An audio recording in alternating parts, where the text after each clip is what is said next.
What's up, gang? Just wanted to wish everybody a happy Father's Day before we get into the G.R.I.N.D message, Spiritual Sunday today. Happy Father's Day to all the fathers out there. Happy Father's Day to all those that step up as fathers out there, that maybe they're not your biological children. You have children that you act as if you are, and you are their father. So I just want to wish you a happy Father's Day as well. And if you don't have a father, and this was something for me that was hard for me I struggle with, because my father wasn't really a huge part of my life.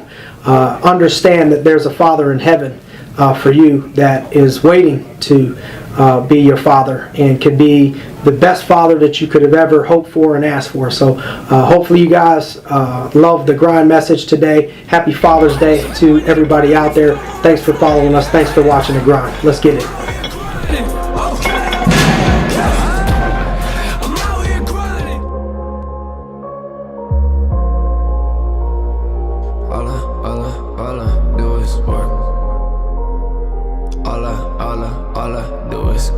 Well, welcome to Spiritual Sunday. My name is Jim Surace, and first and foremost, just a special shout out, blessing to all the fathers out there that are hearing this message. This is a special day to give recognition, encouragement, uplift those in the world who are fathers.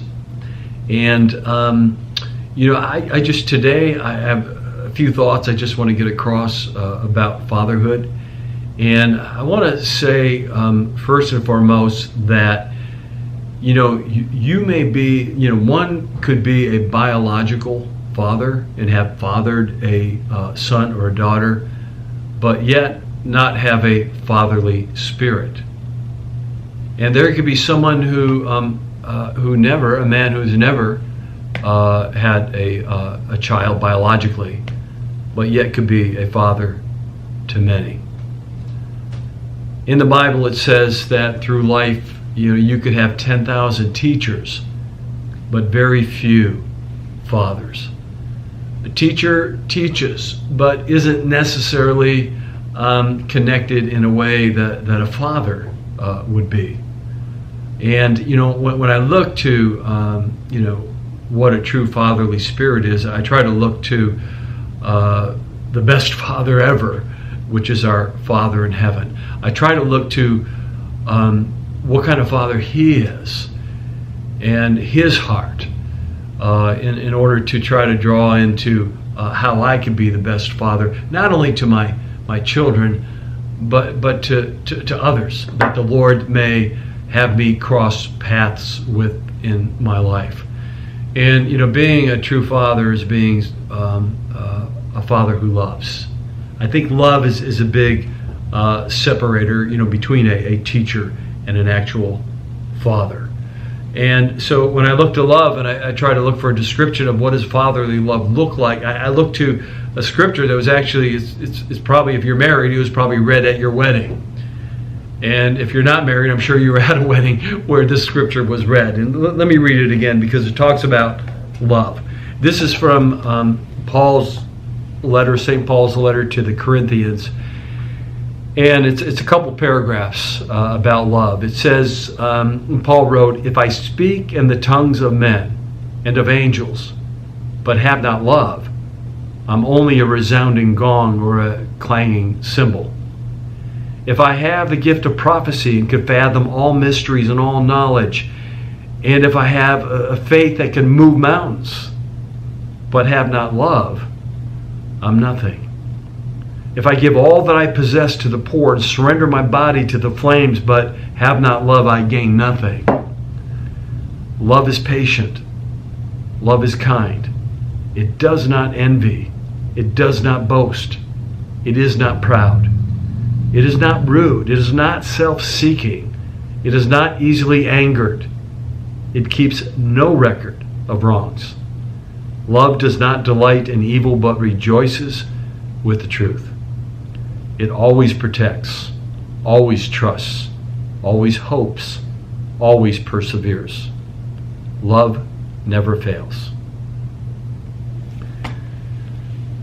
So to me, trying to be the best father I could be, whether it be to my biological children or to young men and women that the Lord has allowed, to cross my path, as I said, and is in my geographical world.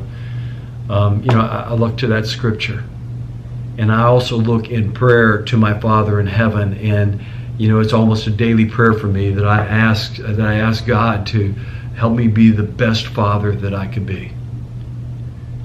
And so in that way, on Father's Day, it gives us all a chance to reflect maybe on, look, we all got construction barrels on.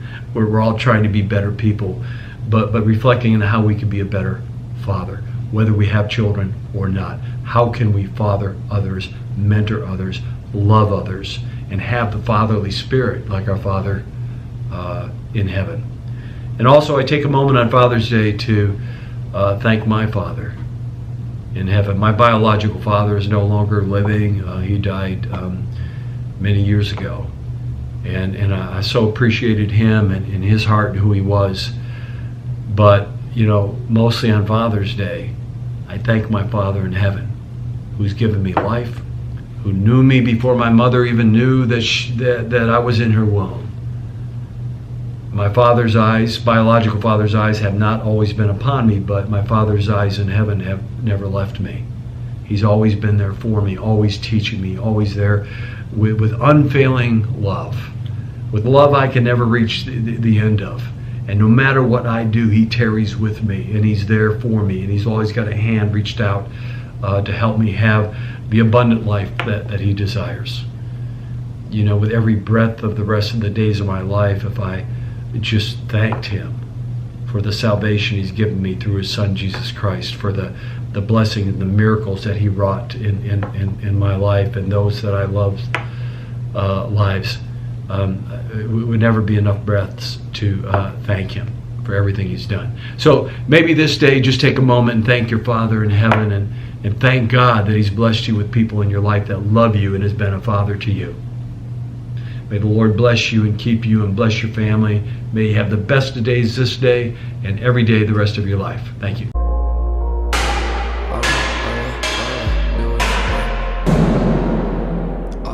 To subscribe to SimonArias.net, follow these simple steps. Go to SimonArias.net. On the homepage, scroll down to the bottom.